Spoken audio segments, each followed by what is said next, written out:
Iniciamos el día de hoy con la participación de Gregorio Apan Salcedo. Él es ingeniero ambiental con maestría en desarrollo rural y recursos naturales. Actualmente, coordinador de incidencia política del FONSEN. Bienvenido, Gregorio. Hola, ¿qué tal? Gracias, buenos días a todos. Perfecto. Pues muchas gracias por la invitación y a todos. ¿Escuchan? Pues bueno, soy Wenceslao Apan, coordinador del área de ciencia política del Fondo de Conservación del Triunfo. El FONSET pues, es un mecanismo financiero para la conservación en el estado de Chiapas. Tenemos varias líneas de trabajo: agua, sistemas productivos, desarrollo social, conservación principalmente. Y pues si bien nacimos para realizar acciones de conservación en la Reserva de la Biosfera del Triunfo, actualmente pues estamos consolidados como un fondo regional de incidencia a nivel estatal, ¿no? En el estado de Chiapas.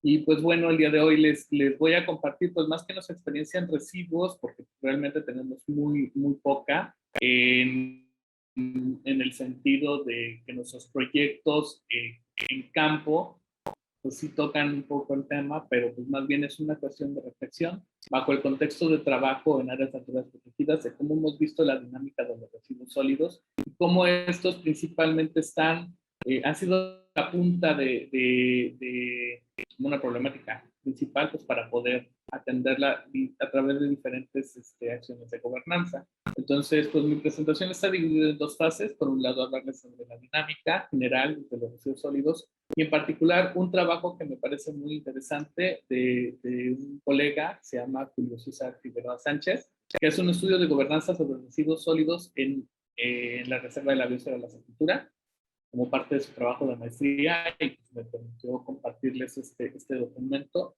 que creo que también es muy revelador y es algo, creo, constante dentro de las áreas naturales protegidas federales, ¿no? Entonces, pues bien, iniciando, me gustaría empezar con el concepto de residuo, ¿no? Finalmente, yo creo que para hacer el último día del foro ya han escuchado bien sobre el concepto, pero pues me gustaría rescatar nuevamente que un residuo definido ante la Ley General para la Prevención Integral de los Residuos es que es un material o producto cuyo propietario o poseedor desecha y que se encuentra ya sea en un estado sólido, semisólido, como sea, pero ya se desechó, cumplió su vida útil. Sin embargo, puede ser susceptible a ser valorizado. Y si bien las leyes pues, son claras o a veces están sujetas a ciertas interpretaciones, quisiera resaltar que para que algo sea un residuo es cuando el propietario ya identifica que cumplió su vida útil y ya no tiene un valor. El valor de ese residuo pues radica en qué puede, para quién tiene un uso, ¿no? En particular me gusta esta muñequita. Esta fotografía es de la Reserva de la Biosfera La Encrucijada, justo para uno de los lancheros que te permite transitar hacia una de las islas, ¿no? Y es que, pues lo podríamos ver solo como un residuo, finalmente es plástico, pero para el lanchero tiene un uso, ¿no? Ser una distracción o tratarle de darle vida a su lanchita. Y es que finalmente el residuo es eso, cuando se le otorga un valor, pues deja de serlo. El valor del objeto, pues es que una vez cumplida su vida útil, ya es un residuo, a menos que tenga un valor económico, que entra a un proceso de reciclaje, por ende entra a un mercado, o si este objeto, pues, tiene cumplió su vida útil, pero tiene una importancia a nivel comunitario social, pues se convierte en un emblema, o para una persona, pues que no importa si ya no sirve, como algunos compañeros que podrán tener relojes que les encantan, ya no sirven, pero siguen utilizando, sigue siendo, ya no es un residuo, sigue teniendo una vida útil, pero para la persona se convertiría en, digamos, una reliquia, ¿no? Y el ejemplo claro, pues este muñequito, una vez que cumpla su vida útil para el usuario, que podría ser un instagramero o lo que sea, pues finalmente una vez que cumpla su vida útil va a desaparecer, a menos que sus componentes sean reutilizados, como toda la parte plástica, pero lo que ya no se puede reutilizar o ser reciclado, eso es propiamente el residuo. Hablando de Chiapas, el contexto es bastante interesante. Tenemos varias áreas naturales protegidas. A nivel federal, pues estamos sujetos a la dirección de la región frontera sur y el Pacífico Sur, de la CONAM, donde albergamos, y para los colegas de CONAM no me ven a jalar las orejas, pero tengo entendido que tenemos cerca de 8 reservas de la biosfera, 3 parques nacionales, 5 áreas de protección flora y fauna, entre algunas otras, contando santuarios y monumentos naturales. Y hago esta aclaración porque en Chiapas tenemos tanto de nivel federal como nivel estatal, a través que están manejadas por el Sistema Estatal de Áreas Naturales Protegidas del Estado, bajo la dirección de la Secretaría de Medio Ambiente e Historia Natural. Y esta distinción es importante porque, bueno, dentro de las áreas naturales protegidas tenemos comunidades que finalmente tienen medios de vida y que ejercen uso de los recursos, ¿no?, dentro de estas áreas. Entonces eso genera ciertos acuerdos y dinámicas que todos, pues toda comunidad lleva, y que desde la perspectiva de la conservación pues pueden ser una amenaza, ¿no?, a la estructura de estos recursos. Hago esa aclaración porque a nivel federal, pues gracias a la CONAM, pues por lo menos hay bastante operación de estas áreas naturales por sus programas de manejo que son muy específicos en cuanto a qué sí, qué no puedes hacer. Y a nivel Estado, pues aún están en proceso de consolidación, ¿no? Desde el 2014, si bien se han decretado desde hace mucho tiempo, incluso antes que las federales, varias federales son derivadas de las estatales, no hay suficiente personal para su manejo, entonces eso las hace vulnerables a las distintas dinámicas que ocurren. Pero bueno, bajo este contexto, en las reservas de la biosfera vamos a hacer como un lente porque hay pocos estudios sobre cómo se comportan los residuos, ¿no? Los puntos de origen para los residuos en las ANPs pues vienen desde 2 puntos, que son los correspondientes a los centros poblacionales y a los que corresponden a sistemas productivos.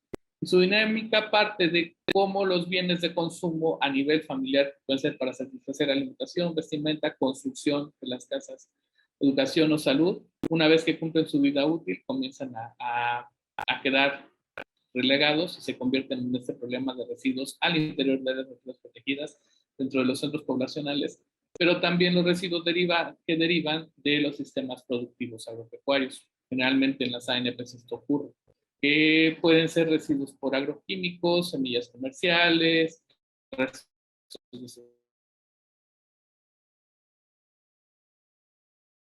de proyectos. Y pues es parte de los proyectos que trabajamos en el FONSED, como el impulso a la ganadería sustentable, los sistemas silvopastoriles. Este es uno de los grupos de trabajo que tenemos con nuestros ganaderos, justo en el ejido Los Ángeles. Y algo importante es que si bien se les está entregando infraestructura productiva derivado de un proyecto de intervención, reconocemos que una vez que el productor no le ve uso, o si le deja de ver uso, se convierten en residuos. Afortunadamente, y bueno, parte de nuestro trabajo ha sido garantizar que toda la infraestructura y todos los sistemas que utilizan nuestros productores pues, los mantengan en uso.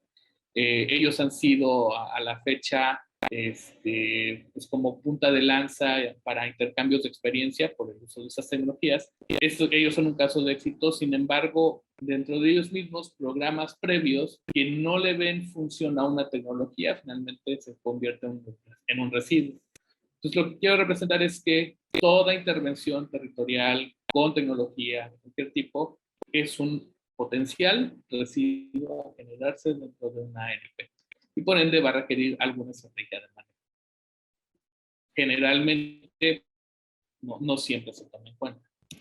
Y pues bueno, dentro de una ANP eso es importante, pues está prohibido arrojar, verter o descargar cualquier tipo de desechos orgánicos, residuos sólidos o líquidos que puedan ser contaminantes de acuerdo al artículo 85 de la LIGEPA, la Ley Ecológica. Ay, perdón, aquí se fue una E, además, pero bueno. Pero esa como residuo, al igual que este vertedero al aire libre, es muy común en las reservas de la biosfera. Yo creo que en muchas comunidades, mientras más alejadas están de las cabeceras municipales, pues tienen este problema de residuos. Y aunque está prohibido, es común ver estos tiraderos al lado de carreteras. Ocurre en el Triunfo, ocurre en la Sepultura, ocurre en el Sumidero, ocurre en todos lados. Porque finalmente, esto es lo que nos va adentrando al concepto clave del estudio de mi compañero, la gobernanza en cuanto a los residuos, Y es que finalmente los usuarios locales pues, son los que van viendo, se adaptan y definen qué hacen con esa problemática. Entonces, aunque haya un marco normativo, la operación a veces no está clara en a quién le toca qué.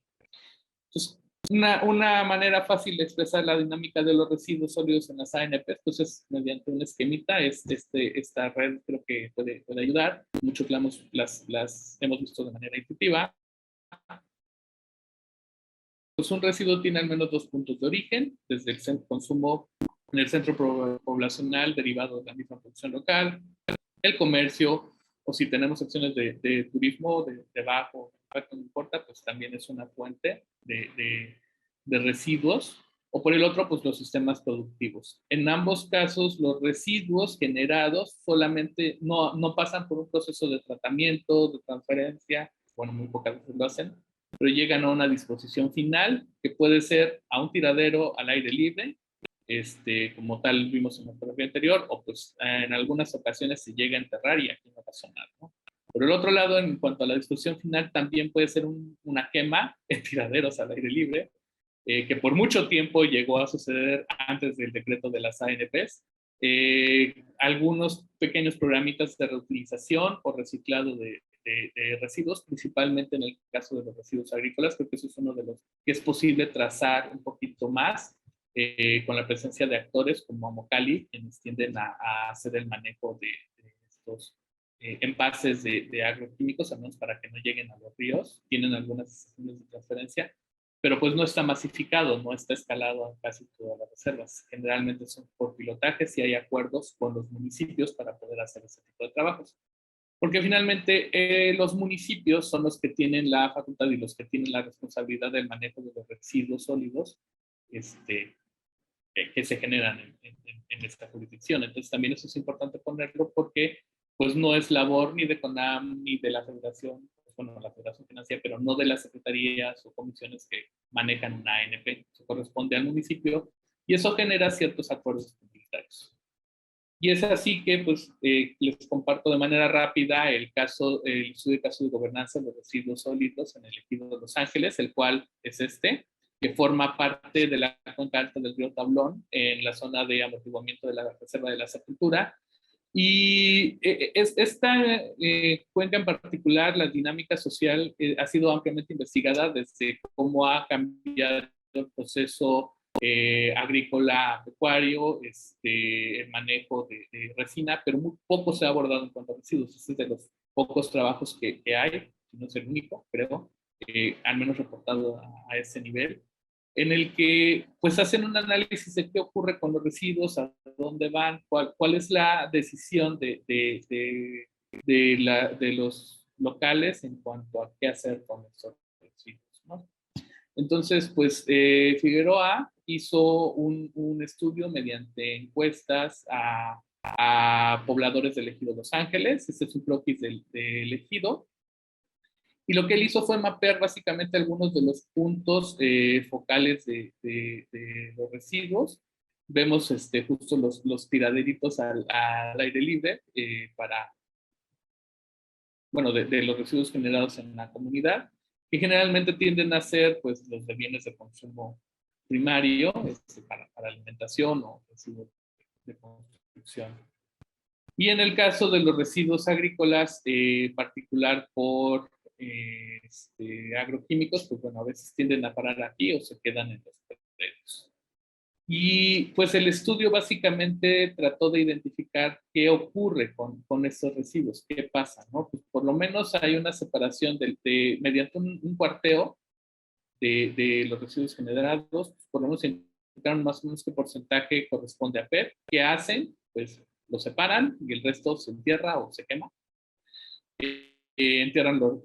Queman lo orgánico como residuos de esterilización. Por otro lado, del 100% de la muestra, el 10% solamente separa el PET o lo queman, junto con lo orgánico, otro 5% también hace lo mismo. Solo el 16% específicamente quema el PET, y el resto, por lo menos el 53% de la muestra, lo dispone al basurero comunitario. Y es importante también porque no es un basurero que cumpla con la normatividad, simplemente es un vertedero para tener. Y ante esta dinámica, además de conocer pues, qué pasa con los residuos, también les interesa saber qué han hecho los distintos actores. Entonces, en una revisión de 20 años, por lo menos se identifican a por lo menos más de 10 actores, si nos quieres saber, 3, 6, 9, perdón, 9 actores que han estado involucrados en el manejo de residuos, algunos con más o menos impacto, pero que finalmente logran armar este mapita, ¿no? Para identificar qué ocurre con los residuos. Finalmente hay actores que reciclan los residuos sólidos, pero pues a pesar de que hay una fuerte intervención de actores, digamos que el indicador que estos investigadores tienen es que pues aún existe el tiradero al aire libre, ¿no? Entonces, las prácticas finalmente de los locales, aunque haya programas de reciclaje o de reutilización, pues el problema aún persiste, ¿no? Y es porque aunque hay muchos actores, la definición de roles ha estado como que limitada, además de las inversiones. Yéndonos un poquito más adelante, pues como hay que considerar que hay formas específicas de administrar un proceso con múltiples actores, como es este caso anterior. Sin embargo, el local, el que habita, es quien decide qué hacer a partir de las soluciones que mejor le convengan y que le vean mayor continuidad. Generalmente los proyectos de reciclado pues están sujetos a cierta temporalidad, tienen un fin, y a veces no tienen continuidad al año siguiente, entonces por ende para el local pues solamente le queda seguir haciendo lo que siempre hace, ¿no?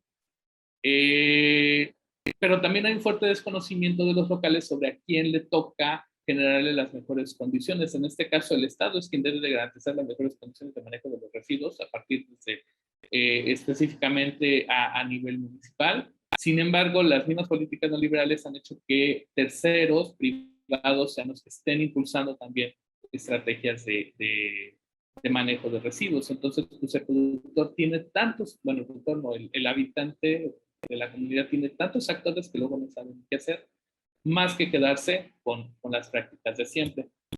En conclusión, pues bueno, en el contexto de Los Ángeles, el reciclaje pues sí cumple una función de legitimar, principalmente el PET, sí hay reciclaje del PET y de estos residuos agrícolas, como les decía. Sin embargo, el verdadero problema es algo estructural, porque les digo, los programas son intermitentes y pues, aunque sí hay acciones, aquí nuevamente volvemos a ver el tiradero y aquí tenemos nuevamente algunas botellitas de PET, que si bien cierto porcentaje de los actores sí reutilizan o reciclan, pues a nivel comunitario, la mayor fuera de 23 personas, pues no hay un cambio real, a pesar de estar dentro de una ANP y a pesar de que existe un marco normativo. Finalmente, los pobladores son los señalados como responsables directos de esta generación de residuos y están casi obligados a pagar los costos socioambientales, son los que tienen que implementar acciones, son los que tienen que